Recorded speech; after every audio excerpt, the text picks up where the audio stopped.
2024 के चुनाव में बीजेपी हरियाणा में सत्ता की हैट्रिक लगाने का दावा कर रही है। बीजेपी के लिए ये गोल्डन टारगेट हासिल करना इतना आसान नहीं है, क्योंकि इस समय बीजेपी जेजेपी सरकार के वर्तमान मंत्रियों के खिलाफ जहां जनता में बड़ी नाराजगी और आक्रोश है, वहीं बीजेपी के पूर्व मंत्रियों के लिए भी खतरे के बादल मंडरा रहे हैं।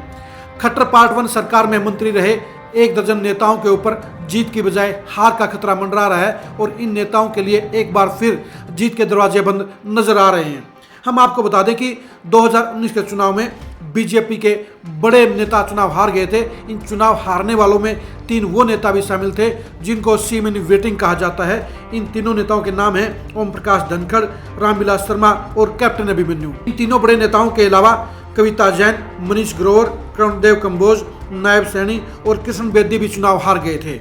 इनके अलावा राव नरवीर और विपुल गोयल को टिकट नहीं दी गई थी। विक्रम ठेकेदार की टिकट भी काट दी गई थी। अब सवाल ये उठता है कि 2024 के चुनाव में इन 1 दर्जन नेताओं का अंजाम क्या होगा। क्या सीएम इन वेटिंग रहे इन नेताओं की दोबारा से जीत के ट्रैक पर एंट्री होगी या वो फिर से हार का शिकार होंगे। खट्टर साहब की कुर्सी पर नजर रखने वाले तीनों बड़े नेताओं के अलावा इन 12 नेताओं में से एक नेता को अलावा बाकी नेताओं के लिए 2024 में खतरे के बादल मंडराते हुए नजर आ रहे हैं। हम एक एक नेता के हिसाब से आपको बताते हैं कि इन 12 नेताओं के खिलाफ 2024 के चुनाव में क्यों संकट के बादल हैं, क्यों इनके खिलाफ हार का माहौल है। पहले बात करते हैं ओम प्रकाश धनखड़ की। ओम प्रकाश धनखड़ बादली से चुनाव लड़ते हैं और 2024 के चुनाव में भी ओम प्रकाश धनखड़ के चुनाव जीतने की कोई संभावना नहीं है, क्योंकि बादली हलके में भूपेंद्र हुड्डा का डंका बज रहा है और कांग्रेस की सरकार आने के आसार के चलते वहां ओम प्रकाश धनखड़ के लिए जीत के कोई आसार नजर नहीं आते हैं। रामविलास शर्मा बीजेपी के दिग्गज नेता रहे हैं। 2014 में उनकी अगुवाई में ही बीजेपी की हरियाणा में पहली सरकार बनी। 2019 के चुनाव में रामविलास शर्मा को 80,000 से ज्यादा वोट मिले थे, लेकिन उनकी कारगुजारी के चलते 2019 के चुनाव में उनका सुपड़ा साफ हो गया और 36,000 वोटों के साथ वो शर्मनाक हार का शिकार हुए। एक ही बार में उनके 50,000 वोट साफ हो गए। 2024 के चुनाव को लेकर भी रामविलास शर्मा के हालात अच्छे नहीं हैं। महेंद्रगढ़ सीट पर वो 2024 में नंबर 3 पर भी रह सकते हैं, क्योंकि जहां राव दान सिंह एक बार चुनाव जीते हुए नजर आ रहे हैं, तो दूसरी तरफ संदीप एसडीएम भी नंबर 2 के मुकाबले पर दिख रहे हैं। यानी रामविलास शर्मा महेंद्रगढ़ सीट पर नंबर 3 पर खिसक सकते हैं। कैप्टन अभिमन्यु बीजेपी के कद्दावर नेताओं में शामिल हैं और नारनौल से विधायक रहे हैं। वो बीजेपी की सरकार में बड़े मंत्री रहे हैं। 2024 के चुनाव में नारनौल सीट पर भी कैप्टन अभिमन्यु के लिए हालात अच्छे नहीं हैं। अगर आमने सामने की कांग्रेस के साथ उनकी लड़ाई हुई तो वो चुनाव हार जाएंगे। अगर ट्रायंगल फाइट हुई तो फिर कैप्टन अभिमन्यु की जीत के आसार कुछ बन सकते हैं। यानी कैप्टन अभिमन्यु आमने सामने की लड़ाई में कांग्रेस से हारते हुए नजर आ रहे हैं। सोनीपत से विधायक रही कविता जैन भी 2024 के चुनाव में साफ तौर पर हारती हुई नजर आ रही हैं। यह भी हो सकता है कि उनकी हार की आशंका देखते हुए बीजेपी उनकी टिकट भी काट सकती है।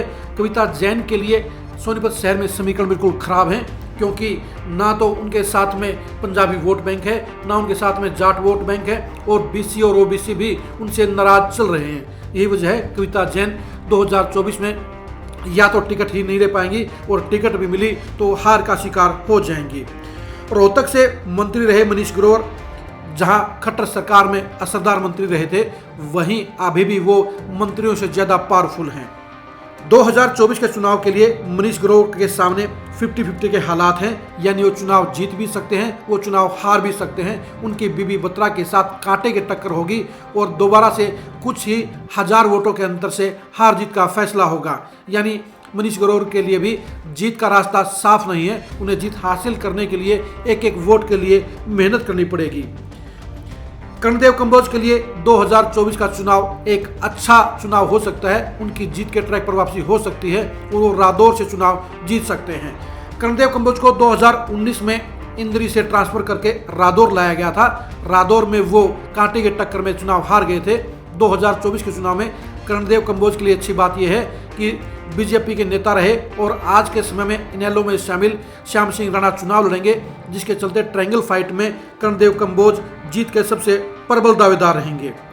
कभी खट्टर साहब के खास मंत्री रहे नायब सैनी इस समय कुरुक्षेत्र से सांसद हैं और वो 2024 के चुनाव में दोबारा से विधानसभा का चुनाव लड़ना चाहते हैं, लेकिन उनकी ये कवायद फेल होती नजर आ रही है क्योंकि नायब सैनी के लिए नारायणगढ़ में बिल्कुल भी अनुकूल हालात नहीं है। अगर वो चुनाव लड़ेंगे तो वो उसी तरह हार का शिकार हो सकते हैं जिस तरह से उनकी पत्नी को जिला परिषद में चौथे नंबर पर शिकस्त मिली थी।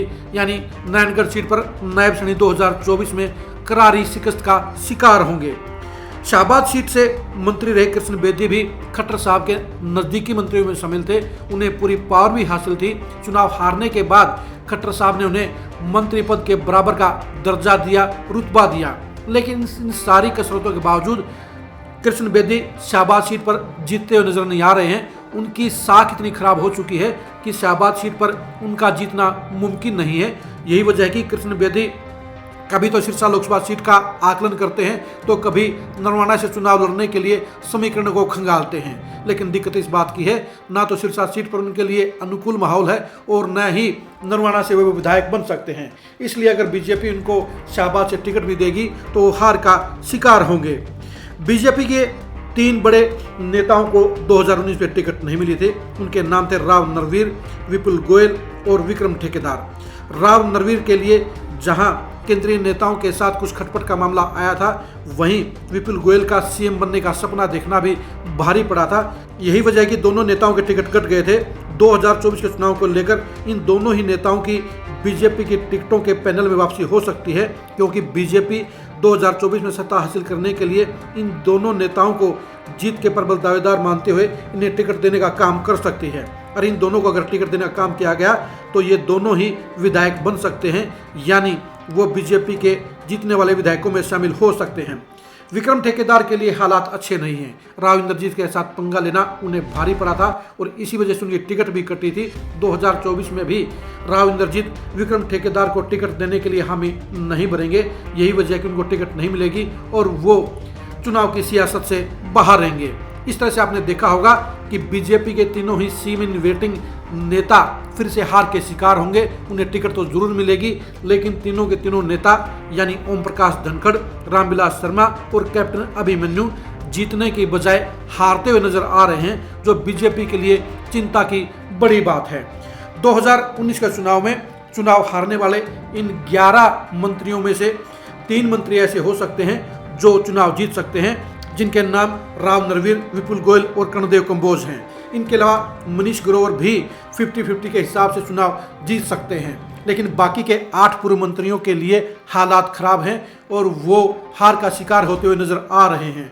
बीजेपी के लिए इन बड़े चेहरों के टिकट काटना आसान भी नहीं है, लेकिन ये भी सच्चाई है कि हार का शिकार पर खड़े हुए इन 8 नेताओं में से 4 नेताओं की टिकट कट भी सकती है, जिनके नाम हैं कविता जैन, नायब सैनी, कृष्ण बेदी और विक्रम ठेकेदार तो पहले ही लाइन से बाहर हैं। अब देखने की बात यह है कि बीजेपी इन बड़े नेताओं को लेकर क्या फैसला करती है, क्योंकि ओम प्रकाश धनखड़ की टिकट नहीं कटेगी, रामविलास शर्मा की टिकट भी नहीं कटेगी, कैप्टन अभिमन्यु की टिकट भी नहीं कटेगी, लेकिन कविता जैन की टिकट जरूर कटेगी।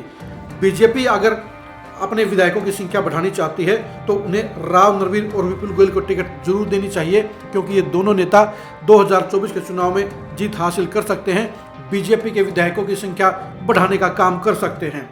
सबसे बड़ी दिक्कत की बात उन नेताओं के लिए है जो 2014 में सीएम बनने का ख्वाब देख रहे थे, जो 2019 में खट्टर साहब की जगह सीएम बनना चाहते थे, लेकिन 2019 में वो चुनाव हार गए और 2024 में भी उनकी जीत का रास्ता, जीत का दरवाजा पूरी तरह से बंद है। यानी ओम प्रकाश धनखड़, रामविलास शर्मा और कैप्टन अभिमन्यु तीनों ही 2024 के चुनाव में हार के शिकार होते हुए नजर आ रहे हैं। ऐसे में देखना है कि ये तीनों ही नेता इन हार के हालात को बदलने के लिए क्या रणनीति अपनाते हैं, अपनी जीत को पक्का करने के लिए क्या इंतजाम करते हैं और क्या चुनावी मैनेजमेंट करते हैं। बीजेपी हाईकमान से टिकट तो ले सकते हैं, लेकिन जनता की नाराजगी के चलते, कांग्रेस के पक्ष में माहौल होने के चलते इनके लिए जीतने की बजाय हार का खतरा ज़्यादा नजर आता है। 2024 में इन तीनों ही बड़े नेताओं यानी ओम प्रकाश धनखड़, रामविलास शर्मा और कैप्टन अभिमन्यु के सियासी भविष्य को जानने के लिए आप खरी खरी न्यूज़ के साथ बने रहिएगा। कविता जैन, मनीष ग्रोवर, कर्णदेव कंबोज, नायब सैनी और कृष्ण बेदी के चुनावी संभावनाओं को जानने के लिए भी आप खरी खरी न्यूज़ के साथ बने रहिएगा। राव नरवीर, विपुल गोयल की टिकटों के भविष्य को लेकर, फैसले को लेकर आप जरूर खरी न्यूज़ के साथ जुड़े रहिएगा। आप हमारे फेसबुक पेज को लाइक कीजिए, आप हमारे यूट्यूब चैनल को सब्सक्राइब कीजिए। नमस्कार।